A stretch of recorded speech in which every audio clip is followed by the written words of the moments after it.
আচলতে আমি বহুত আগৰ পৰা এই কথাবিলাক কৈ আহি আছোঁ সময়ে সময়ে চৰকাৰৰ অলপ গুৰুত্ব কম কাৰণেই এনেকুৱা ধৰণৰ ঘটনাবিলাক সংঘটিত হ'ব পাৰিছে। এইটো কোনো কাৰণতে দুৰ্ঘটনা নহয়। আমি হিন্দু যুৱ ছাত্ৰ পৰিষদ অসমে এইটো দাবী কৰিছোঁ যে এই গোটেই ঘটনাটো পৰিকল্পিত হত্যাকাণ্ড আৰু এইটোক এটা দুৰ্ঘটনাৰ ৰূপ দিয়া হৈছে, নাটক এখন ৰচনা কৰা হৈছে, দুৰ্ঘটনাৰ নাট্য ৰূপ দিছে।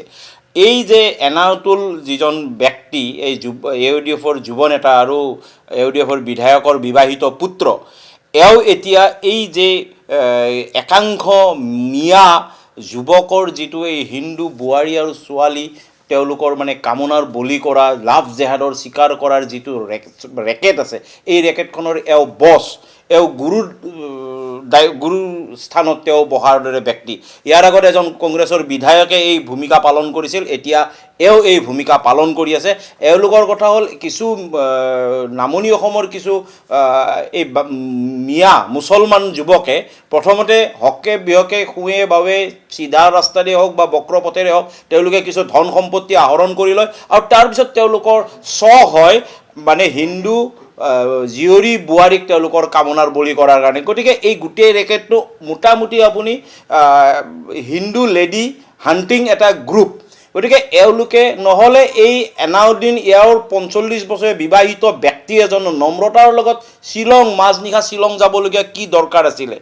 আৰু এনেকুৱা এটা এক্সিডেণ্ট দেখুৱাইছে য'ত খুন্দা মাৰা বুলি কৈছে, কিন্তু ফ্ৰণ্ট ছাইডত একো হোৱা নাই, আহি বাওঁফালৰ এখন দৰ্জা ভাঙিছে য'ত নম্ৰতা বহি আছে। গতিকে এইবিলাক সম্পূৰ্ণ তেওঁলোকৰ নাটকৰ কথা ওলাই পৰিছে আৰু তেওঁলোকে বাৰে বাৰে এই নামনি অসমৰ প্ৰায়বোৰ মুছলমান বিধায়কৰ ধান্দা একদম একেই তেওঁলোকৰ ধান্দা। তেওঁলোকৰ হিন্দু জীয়ৰী বোৱাৰীক তেওঁলোকৰ কামনাৰ বলি কৰাৰ এটা তেওঁলোকৰ স্পৃহা আছে। গতিকে ইয়াৰ বিৰুদ্ধে আমি এই লাভ জেহাদৰ বিৰুদ্ধে আমি খুব সঘনে প্ৰতিবাদ কৰি আমি চৰকাৰক অৱগত কৰি আছোঁ। চৰকাৰে ব্যৱস্থা লোৱা নাই আৰু নোলোৱাৰ ফলত আজি পুনৰবাৰ নম্ৰতাৰ দৰে এগৰাকী উচ্চ শিক্ষিত ছোৱালীয়ে আজি তেওঁলোকৰ হত্যাৰ বলি হ'বলগীয়া হ'ল। গতিকে আগলৈ যাতে আৰু কোনো নহয় তাৰ কাৰণে এই ঘটনাই শেষ ঘটনা কৰিব লাগিলে চৰকাৰে কঠোৰভাৱে ইয়াৰ ব্যৱস্থা কৰিব লাগিব, উচ্চ পৰ্যায়ৰ তদন্তৰ ব্যৱস্থা কৰিব লাগিব আৰু দোষীক দৃষ্টান্তমূলক শাস্তি দিব লাগিব, যাতে এনেকুৱা ধৰণৰ ঘটনা কৰিবলৈ কৰা দূৰৰ কথা ভাবিবলৈও তেওঁলোকে সাহস নকৰে।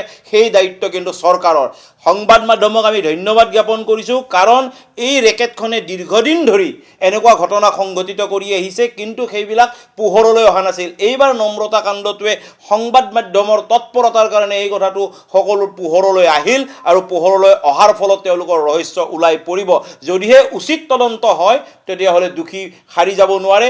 আৰু আমি চৰকাৰক এইটো অনুৰোধ কৰিছোঁ যাতে কোনো ৰাজনৈতিক ক্ষমতা প্ৰয়োগ কৰি কোনো ধনবলেৰে যাতে তেওঁলোকে নিজৰ সুৰক্ষা কৱচ সুনিশ্চিত কৰিব নোৱাৰে। এই সুৰক্ষা কৱচ যাতে যিকোনো পন্থাৰে হ'লেও ইয়াক ভেদ কৰি আচল দোষীক উলিয়াই আনি দৃষ্টান্তমূলক শাস্তি দিয়ে, সেই ব্যৱস্থা চৰকাৰে কৰিব লাগিব।